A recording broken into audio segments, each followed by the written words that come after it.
afternoon, everyone. Welcome to the June 22nd meeting of the Rotary Club of Des Moines. I'm President Matt Busick in my penultimate presentation. Very happy to have all of you here. We have one guest who I would like to have stand now. Holly Larson is a CPA with Anderson Accounting, and then here as a guest of Bruce Kelly.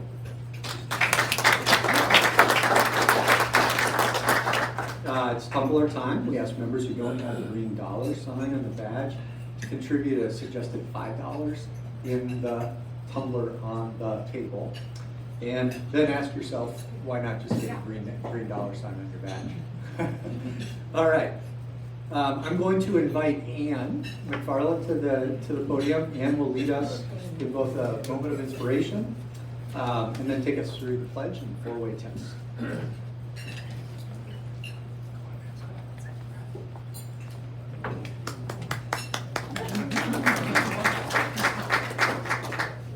Good afternoon. I'm sure you're all sick of me, but I don't have any introductions today. Just a moment of inspiration. Meet Susan. She was a vibrant, intelligent, and passionate woman who worked as a successful lawyer.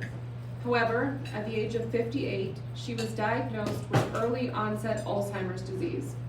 Susan and her family were devastated by the news as they knew that the condition would gradually rob her of her memories and abilities. Despite the challenges ahead, Susan decided to face Alzheimer's with courage and a positive attitude. She became determined to make the most of her remaining time and to raise awareness about the disease. She started a personal blog where she documented her journey, sharing her experiences, challenges, and triumphs with her readers. As her condition progressed, Susan's memory began to fade, and she faced difficulties with everyday tasks. However, she refused to let Alzheimer's define her. She started attending support groups and became an active member of the Alzheimer's community, advocating for research and resources to support those affected by the disease. Susan's family rallied around her, providing unwavering support and encouragement.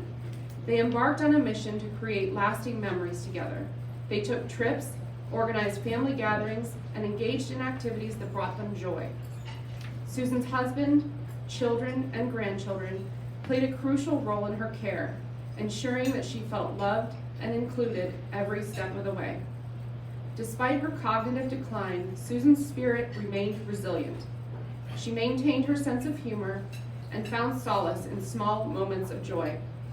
Even though she sometimes struggled to recognize her loved ones, their presence and affection always brought a smile to her face.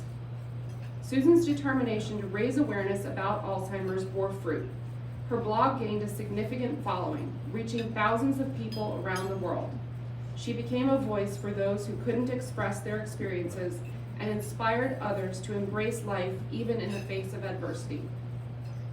Susan's journey with Alzheimer's ended after a valiant battle of nearly 7 years. Her legacy lives on. Her blog continues to touch lives and educate people about the impact of Alzheimer's disease. Her family honors her memory by actively supporting Alzheimer's research and participating in fundraising events. Susan's story serves as a powerful reminder that even in the midst of difficult circumstances, one can find strength, purpose, and the ability to inspire others. She showed that Alzheimer's may have taken her memories, but it couldn't extinguish her spirit or her impact on the world. Now please stand for the Pledge of Allegiance. I pledge allegiance to the flag of the United States of America and to the republic for which it stands, one nation, under God, indivisible, with liberty and justice for all. And the four-way test. Is it the truth? Is it fair to all concerned? Will it build goodwill and better friendships? Will it be beneficial to all concerned? Now greet those around you.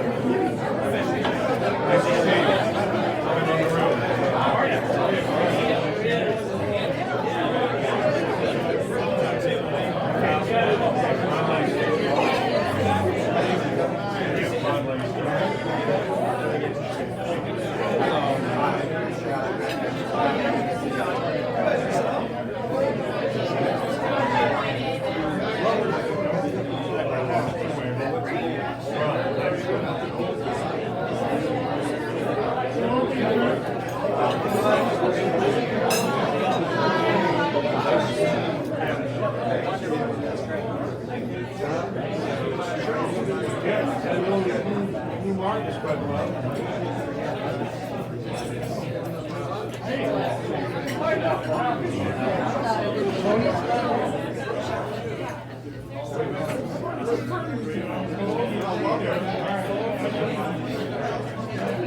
Okay, if everybody could please retake their seats.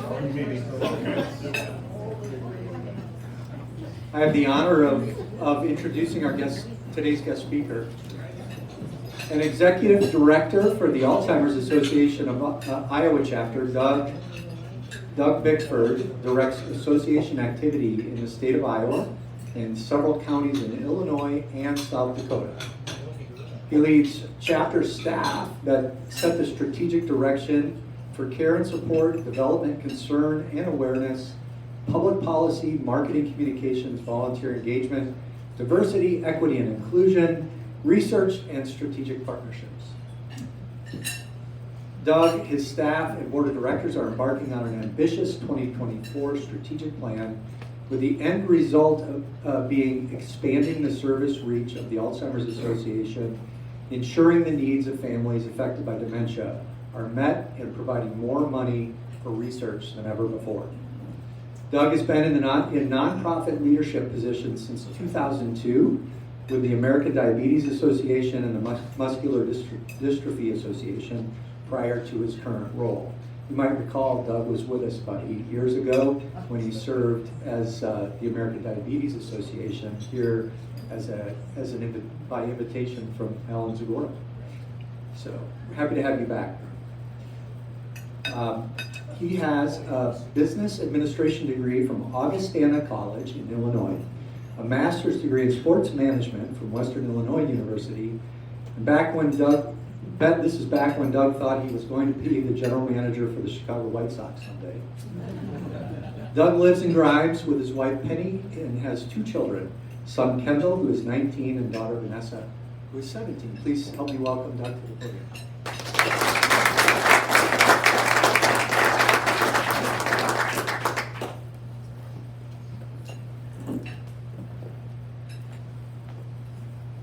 Hello everyone, thanks for having me. So I do have to admit, when I sent the slides to Kit, I didn't make sure they're in the proper order. So when I reviewed these slides last night, it's kind of a mumble jumble that we have here. So we'll get this figured out. It'll be just fine. Okay, so I turn this on.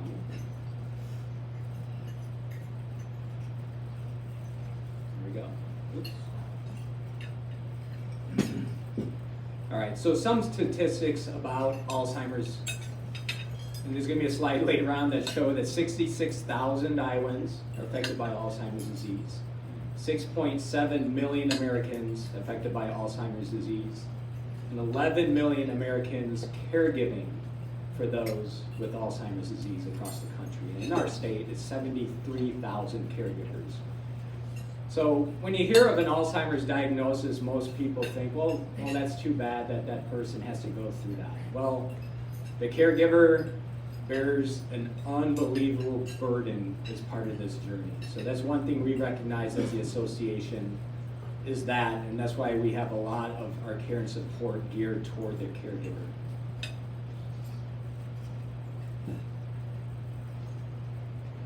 Very sensitive buttons here. Okay, so our mission is to end Alzheimer's and all other dementia by accelerating global research, driving risk reduction and early detection, and maximizing quality care and support. So what we do as an Iowa chapter fall under these buckets.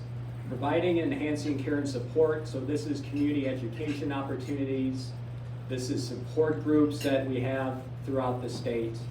We have a 24/7 helpline that on the bookmark on your tables, it's at the bottom of that. They answer any questions. Master's level clinicians are at the other end of the call. Again, 24/7, 365, during the holidays, always available. Accelerating research. We are the 3rd largest impact funder of Alzheimer's research behind the United States and the Chinese governments. Alzheimer's Association is 3rd. Currently, we fund $320 million of research in over 50 countries with over 1,000 active projects. So we're really proud of that. And as I'm going to jump into the advocacy part of things. So back in 2012, the National Institutes of Health, federal government, funded Alzheimer's research at $445 million a year. You think, well, that's a good amount of money.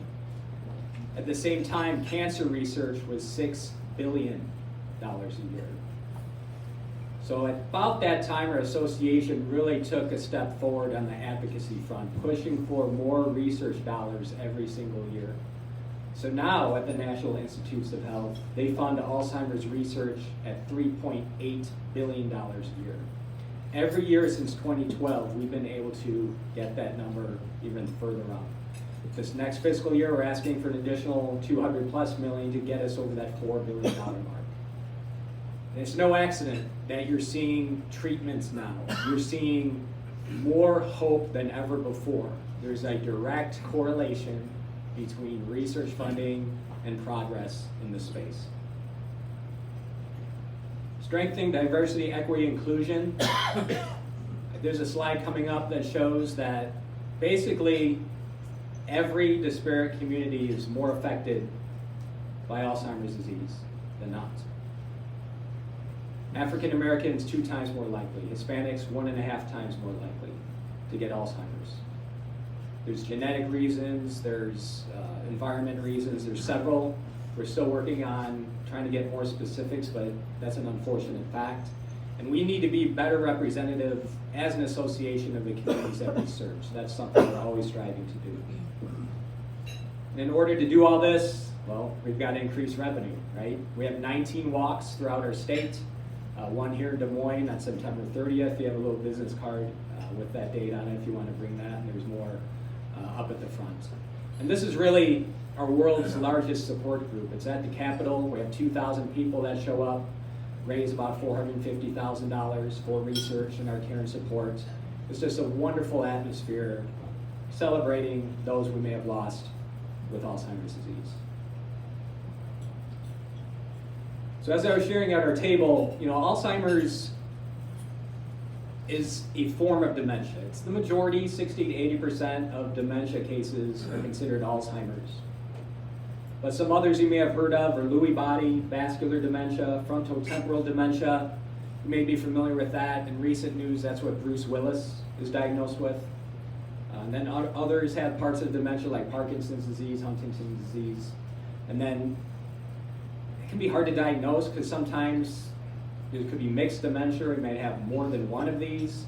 Sometimes a bad combination of prescription drugs can cause dementia.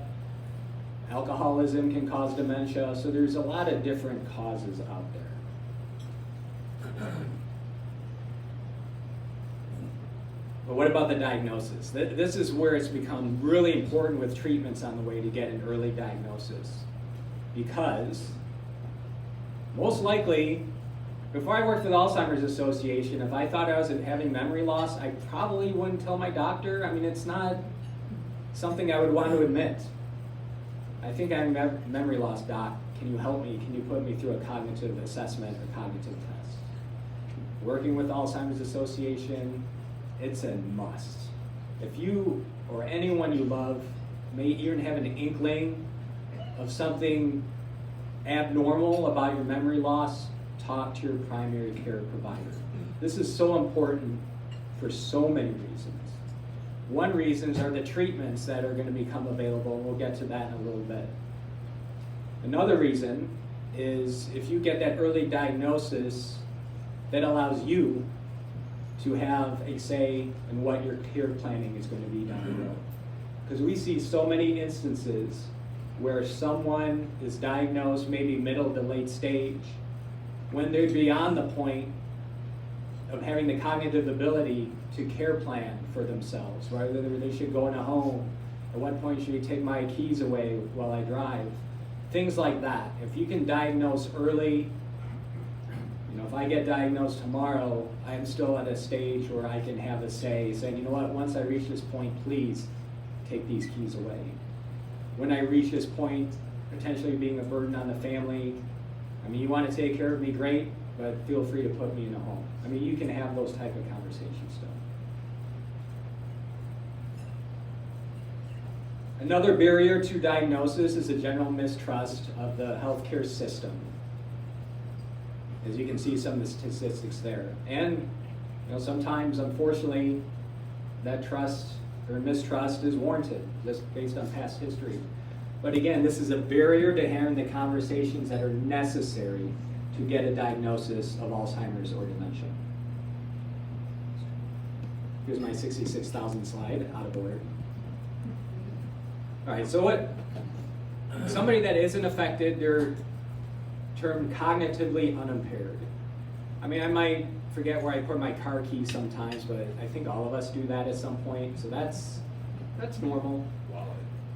Mild cognitive impairment, that's when things may not be as normal, where what do you have for dinner last night? Well, I might forget that sometimes, but if I think really hard about it and still don't know, that could be a sign. Where I might misplace my car keys, but I put them in the refrigerator, well, that could be a sign, because that happens. So it's things like that you really got to watch out for. So that's the continuum. Then you get mild dementia, moderate dementia, severe dementia. But I also want to make clear, if you're in that mild cognitive impairment stage, it does not mean you advance farther. If you have Alzheimer's, you start there. But not everyone progresses to the Alzheimer's stage if you have mild cognitive impairment or MCI. It just depends on your physiology and all sorts of brain stuff that I'm not fully qualified to talk about.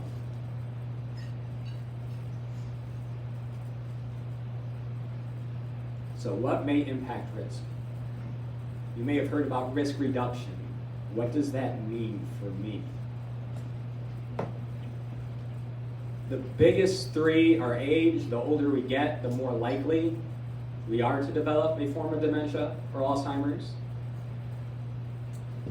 Back in the day, once you reach a certain age, they're just getting senile. That's what old people do. Well, obviously, we know that's not the case, right? That is not a normal sign of aging. All of us, as we get to our later years, will lose some ability on the cognitive level. That's common. In fact, it's expected. It's normal. But again, dementia, Alzheimer's is not normal. And we're finding more and more diagnosis of this at a younger age. At Susan, for instance, late 50s. We have several people we serve that got diagnosed in their 40s. I mean, this is not a normal sign of aging. Genetics, it can be great in some instances. It can be really bad in others. With Alzheimer's, if you have what's called AP4 gene and have double with both parents, you're more likely going to get Alzheimer's disease. Race, ethnicity, again, I shared the statistics that African Americans, Hispanics, virtually every other minority group as well are more likely to get the disease. But what can we do to help prevent? So we're finding out more and more that what's good for the heart is good for the brain. So everything you may have heard from your doctor works for the brain as well. Cardiovascular health, physical activity, diet, sleep. Sleep is a big one. I know a lot of CEO types pride themselves on only getting 4 hours of sleep at night. I go to bed 11:30, get up first thing at 3:30, 4 o'clock, and go about the day. Short term, that might be effective for you. Long term, maybe not so much. Social engagement is a big deal too. Level education, and whether or not you've had a brain injury of some sort. Whether that's a one-time falling off your bike, you weren't wearing a helmet, you landed on your head, or if you're a football player, that 15 years of hits, that adds up and increases your risk. A combination of these, of sleeping right, eating right, being socially engaged, can decrease your chance of getting Alzheimer's by up to 40%.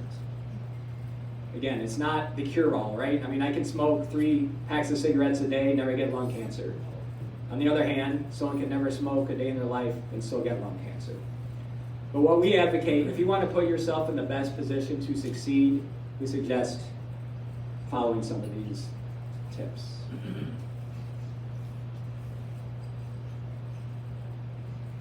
Let's talk about treatments a little bit. So Dave was saying on the news last night, one of our constituents was highlighted because he has been on the drug called Aduhelm for about 1.5 years now. Actually more than that, close to 2 years. He got in at the ground level when this was made available to a limited amount of people when it was approved by the Food and Drug Administration. What these drugs mentioned here do is eliminate or help eliminate what's called amyloid plaques and tau tangles in the brain. These are protein buildups that are a hallmark of Alzheimer's disease. So when you look at an Alzheimer's brain, generally there's just this glob, sticky junk in the brain that's shrinking the brain. It's called amyloid generally. What these drugs do is eliminate the amyloid.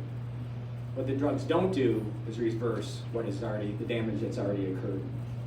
So what's happening for Mike Zendel, he got an early diagnosis, he had a family history, so every time he went to the doctor, he asked for a cognitive assessment. He had an incident in his life that kind of accelerated his want to be tested. He got tested, was diagnosed with mild cognitive impairment due to Alzheimer's disease. So he was lucky enough to be started taking Aduhelm right away. He is keynoting our Purple Soiree Gala tomorrow night to talk about his journey. I've known him for almost 2 years since he started taking this. I've noticed no decline. I also want to share the story of a family from the Quad Cities. She started taking Leqembi back in 2017 in a clinical trial, long before this was approved by the FDA. She was lucky enough to be in the half of the clinical trial that actually got the drug, because most clinical trials half get it, half get a placebo. So you have to compare those groups. She's been on Leqembi with an Alzheimer's diagnosis since 2017. She went with us to Washington, D.C. a couple of months ago. She has very little cognitive decline since 2017. She's still taking this. I mean, this is huge. The problem is right now, the FDA approved those 2 drugs. The Centers for Medicaid and Medicare Services has said that Medicare and Medicaid will not cover them. Now there's some stories as to why we don't agree with any of them. Our scientific experts within our association say these are safe, these are effective. They do show a clinical benefit. Leqembi can slow cognitive decline by up to 20%. Who wouldn't want more time with their loved ones? Who wouldn't want more time to do their hobbies? Who wouldn't want more time to care plan? But some folks say 20% isn't enough. Try saying that to somebody that's newly diagnosed. So it's been really frustrating. We actually just had a rally in downtown Des Moines last week regarding this. The good news is we have heard that in July, this decision will be reversed and these will start to get covered. So that's a good thing. But the next step is, how do we educate the primary care system about how to diagnose, how to administer? Because these are infusions. These are once a month. I have to go somewhere and sit there for 3 to 4 hours and get this medication. Who's going to be ready? Nobody's ready right now. So how do we get these health systems ready? So this is going to be our next challenge as an association, as society, because treatments to slow down this disease are coming. Donanemab that's mentioned, that will likely be approved later this year. It slows cognitive decline up to 35%. Every treatment that's coming is better than the next, and there are more coming, so we have to be ready for this. So like I mentioned earlier, you can see aging, yeah, you might have some cognitive decline, but then you see that the track with dementia. something interesting too. I could have Alzheimer's disease right now and not have outward signs for 20 years. So another thing we're advocating for that with Alzheimer's disease, Alzheimer's Association, is to let insurance pay for what's called amyloid PET scans. Right now they don't. They're $5,000. Not everyone has the technology to do it. The association put the seed money down to make this technology available, and virtually every Alzheimer's clinical trial uses it. So we're very happy of that investment by the Alzheimer's Association years ago. But if I have a history of Alzheimer's disease in my family, I would love to be able to go to the doctor right now and say, can I get that PET scan? They may say, Doug, you have amyloid in your brain. You don't have outward signs right now, but you may be on that track. What that would enable me to do is enter every clinical trial humanly possible so I give myself the best chance to beat this thing. That's why we think getting that covered is important, this PET scan. All right, I want to leave plenty of time for questions.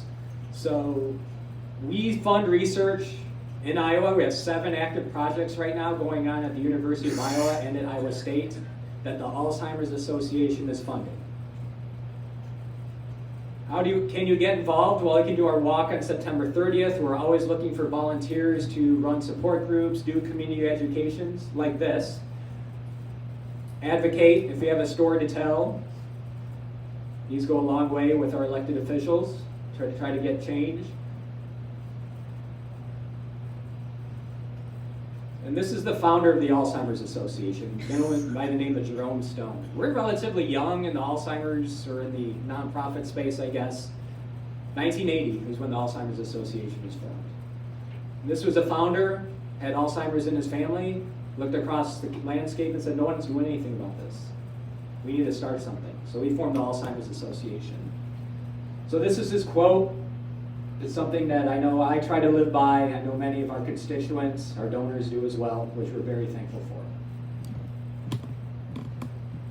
That's our vision, a world without Alzheimer's and all other dementia.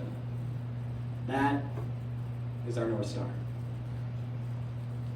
What questions do you have? I know I covered a lot, really high level. Probably didn't cover some stuff, but go ahead. So, our healthcare system, I got a call this morning. So this person has early, mild cognitive issues. So they got a neurologist. So then the neurologist wants them to go to a neuropsychologist to do these tests. Well, it's July. They can't see them until January 2024. So it's going to progress down, I guess, for the next 6 months. Is there... So the question or the comment was that early Alzheimer's diagnosis referred to a neuropsychologist, and it's a 6-month plus wait to go see that person. Unfortunately, that's very common. The state of Iowa was in what's called a neurology desert. We have some of the least amount of neurologists per capita in the country. So that, how do we attract more neurologists here? How do we get more neuropsychologists here? That's why the waiting list exists. Not only when people get diagnosed more with this lack of expertise in our state, it creates that logjam, unfortunately, and we don't have any simple solution for that. Any other questions? I saw your hand first. Go ahead. This gentleman, you're 6 months out. Can you go to another state? You can. You can. I mean, you got to look at your insurance. I mean, there's probably a lot of factors to look at. But what we advocate at the Alzheimer's Association is we don't want you to have to go to another state. What can we do in the healthcare system to make things much more efficient? There's actually, if you read the Business Record yesterday, their newsletter, there's a complex being built northwest part of the metro that Broadlawns is going to be a big part of, and it's the Brain Wellness Center is going to be part of this community of innovation and healthcare practice. And that's their aim, to be a one-stop shop by late 2025, early 2026, that they're going to have this available where somebody newly diagnosed can get everything that they need at that center. So that's the kind of things that we're hoping more and more exist throughout our state, and throughout the country for that matter. Are there distinct differences between Alzheimer's and other dementia? There are. So behavioral is a big one.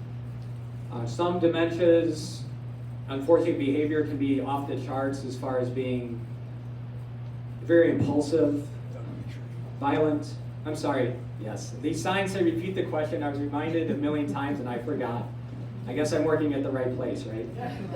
So the question was, is there a difference between Alzheimer's and other dementias, maybe some of the symptoms? And the answer is yes. Behavior issues, the rate of cognition decline can be an issue.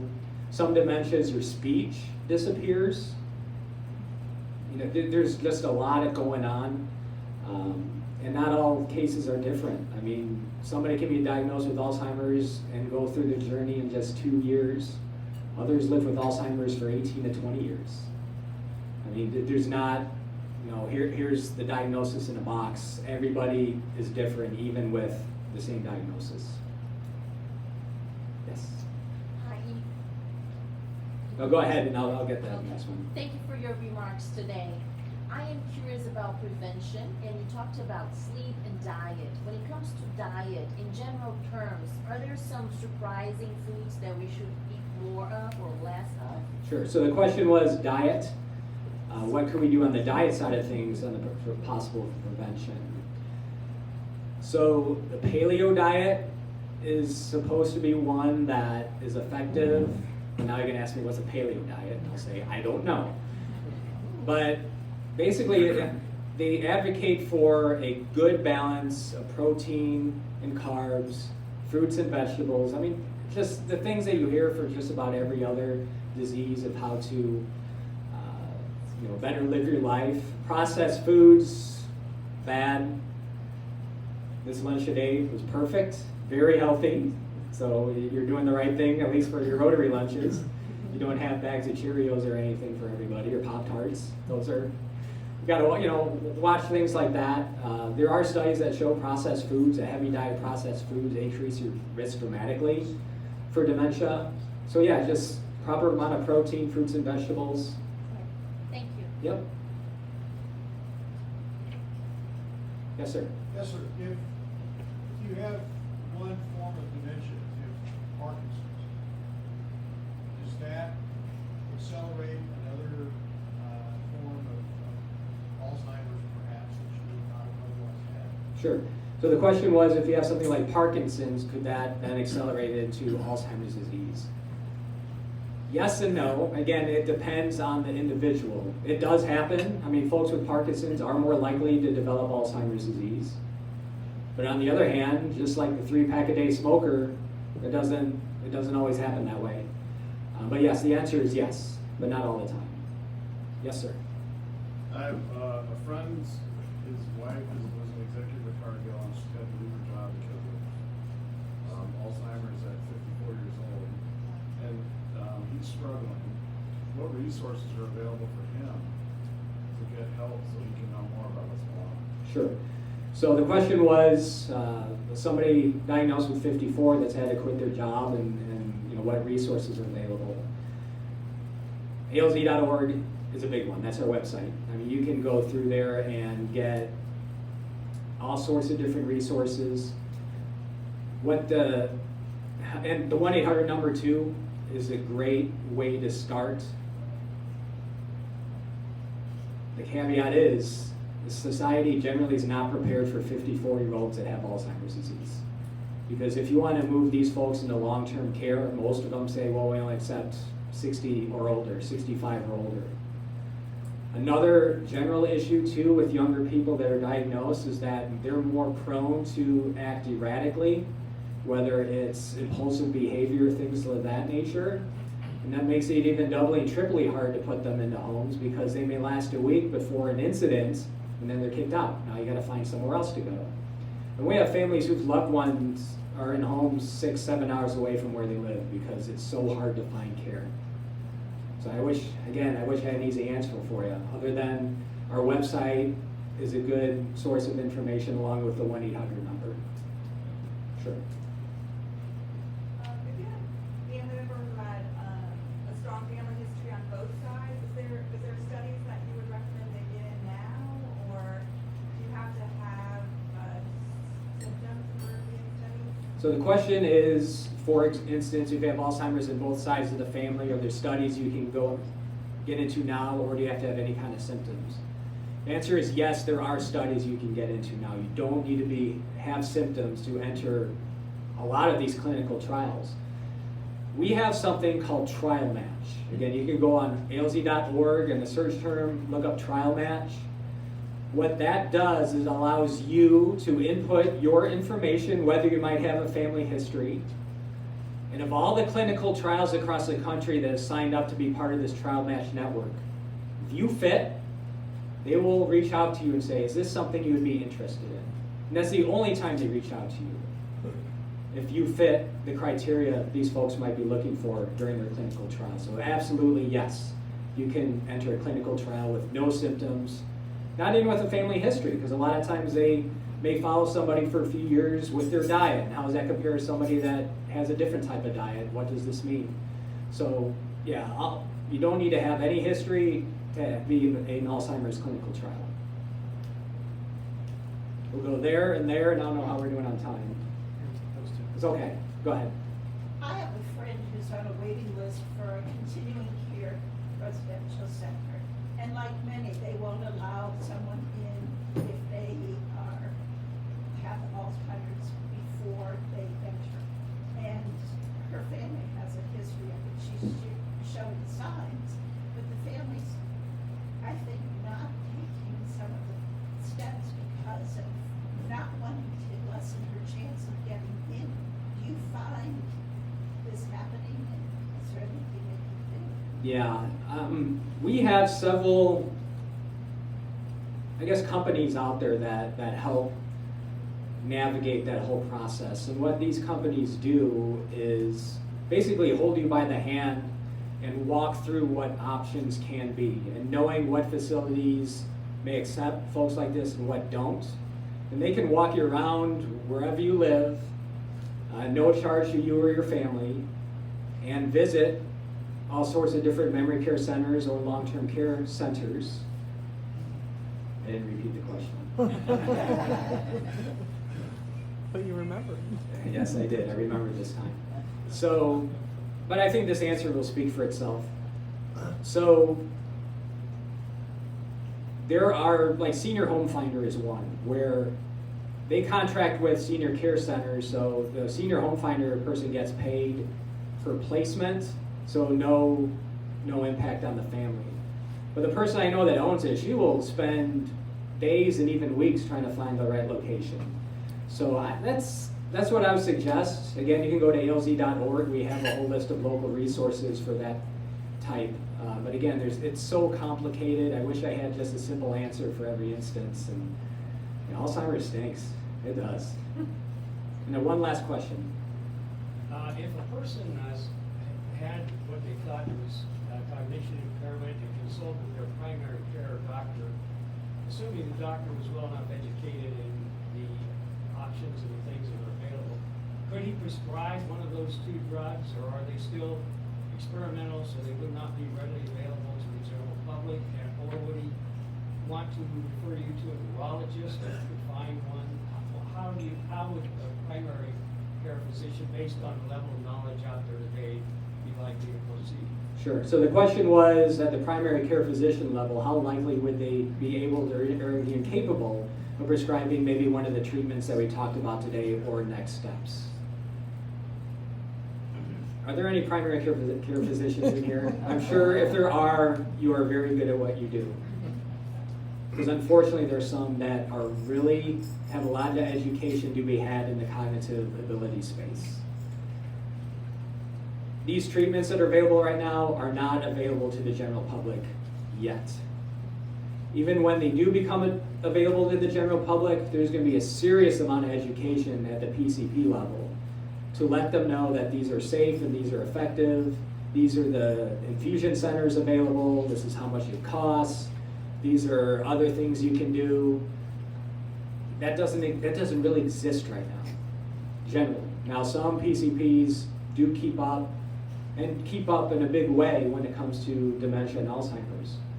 But most don't, because they have to be try to be an expert in everything. And to take a deep dive into Alzheimer's and dementia, they don't have time. And that's just the reality.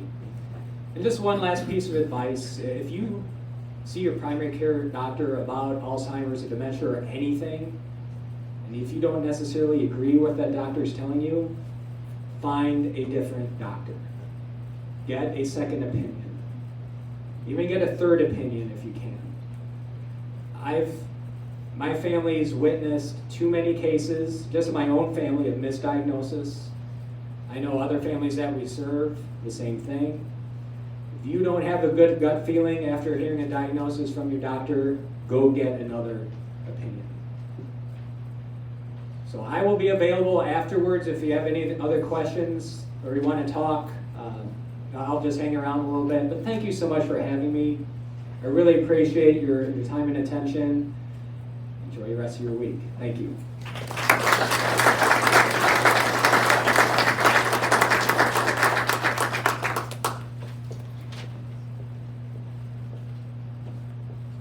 Well, Doug, thank you for your very informative presentation and also for the moment of inspiration. I think the two connected nicely. I can personally attest, having watched my wife's grandfather move through 10 years of decline with Alzheimer's, that it is a gut-wrenching thing to deal with as a family. And all of us are going to be touched by it.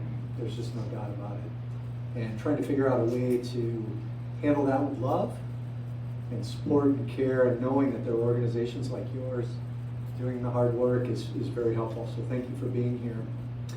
As a token of our appreciation, we're going to give a book in your honor to the Des Moines Public Library's Rotary Rosie Reader Van Collection. This is a traveling library that was made possible through one of our community grants a few years ago. So I'm not quite sure what the title will be, but we'll make sure it's something that is linked to Alzheimer's. Thank you. Okay, as you consider the following upcoming meetings, please think about who you know who would be an outstanding addition to our club, and think about bringing them. That's the best way to grow our club. Introduce them to our upcoming meetings. Remember, guests need to be RSVP'd through Kitty by 9 a.m. on Wednesday. And before I go into what's coming next, I want to make sure that I remind all of you that tomorrow, Friday, June 23, is our golf fellowship outing in Beaver Creek and Grimes. You can contact Harvey Fries or Brian Blankenberg if you like to golf and would like to participate. There are still spots available. Okay, on June 29 will be First Lieutenant Tony Dormus from the Civil Air Patrol. We're off on July 6th, and on July 13th we'll be giving our police and fire awards. So hope all of you can make it. Thank you, Holly, for being here. We're happy to have you as our guest. In fact, thank you all of you for being here. We are adjourned.